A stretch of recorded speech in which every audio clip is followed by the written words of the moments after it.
Thank you, Mr. Toastmaster, fellow Toastmasters, honored guests. I'm going to be telling a war story. War stories usually begin, there I was, flat on my back, 30,000 feet over the channel, and go on from there. Last time I told you about accident investigation. This time I'm going to tell you what it's like to be in an accident. I was taking an airplane from Springfield, Ohio, to Patuxent River Naval Air Station. Here is a picture of the airplane. Pax River, as we call it, is the seat of naval aviation flight testing. And I was taking this airplane for an airspeed calibration on their range, as well as to attend a meeting. Now, the weather was typical Seattle weather, even though it's located about 60 miles east of Washington, D.C. As I was descending through the clouds, I was being what we call radar vectored for a radar-controlled approach. The military doesn't use instrument landing systems. They get guided by radar. One of the problems now is you don't know where you are. When the engine seized and the cockpit filled with smoke, I figured I was in trouble. My first words were, "Oh dear."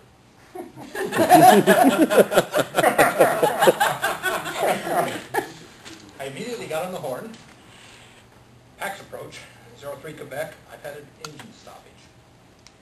Now this is very unusual phraseology, and this stems from about 3 years before where I was deliberately letting engines ice up to make them stop.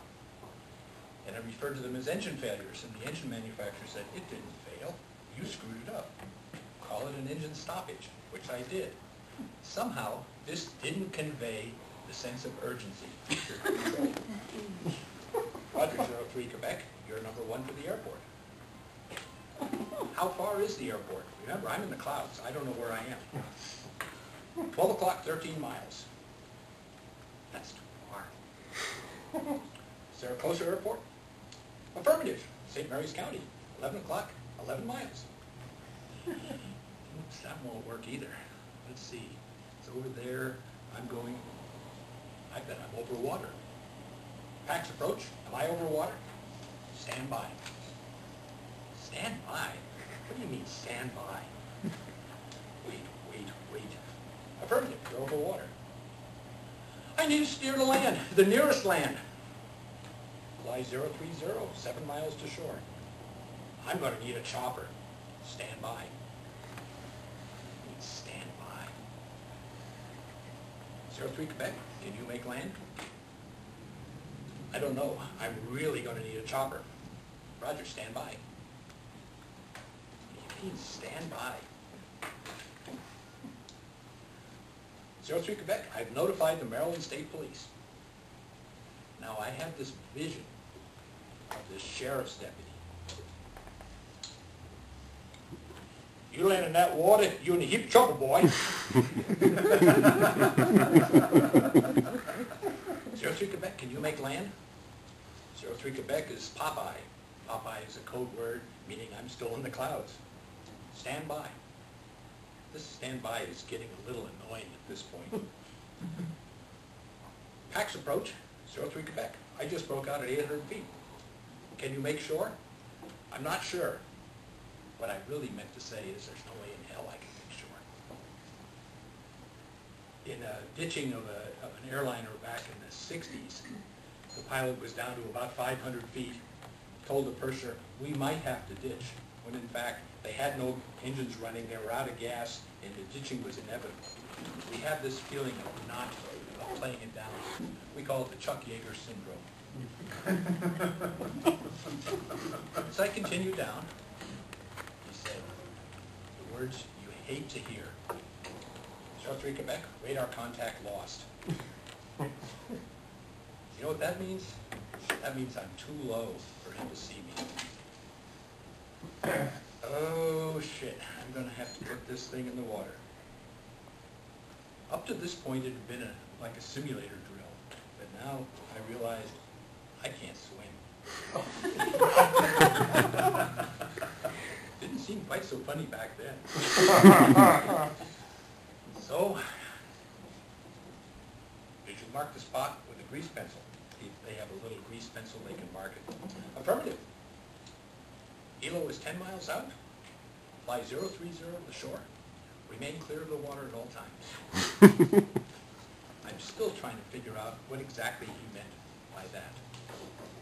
So at 500 feet, I took my glasses off, swallowed 3 times, and landed. Have you all taken the ride at Disney World where you come down the log ride into the bottom? That's what it felt like. The only problem is I had 2 gashes in my legs, and the throttle had bent around like this, and there was a noise going. The airplane went completely underwater and popped up. And I, as we say, I egressed the airplane.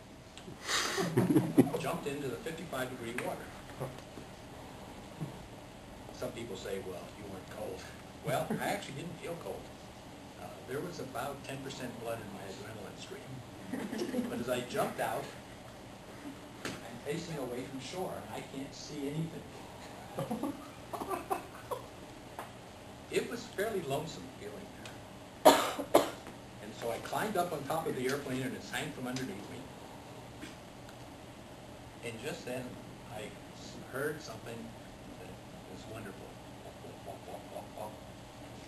It was an H-3 helicopter from the Navy. Naval station was about 7 miles away. And he came and ate. Then it was the most scary part of the whole experience, getting hoisted up into the helicopter. Now, I really felt cold with all that wash coming down. And I couldn't get my life jacket out because it sank with the airplane. And I remember sitting there thinking about my brand new sport jacket, which was recovered 3 sizes smaller than it. So I got a ride to the naval base. The Navy charged me $457 for the helicopter ride. It was worth every I got there and I was told I had a choice of going to the brig or the hospital. They tested me for every chemical known to man, and I passed. Now, they pulled the airplane up about a week later. And what happened? I had a brand new cylinder on the airplane, and it threw a rod. That's what happened. Now, you want to hear the good news. I was supposed to take that airplane to England in a month. Somebody up there was talking to me. Don't take that airplane to England. There you go. The airplane flew again, crashed on its 2nd flight, destroyed, becoming the first airplane to be destroyed twice. By the way, the controller, it was his first week without supervision. Brand new controller. Aside from the first time, every time he said stand by, he was calling another helicopter.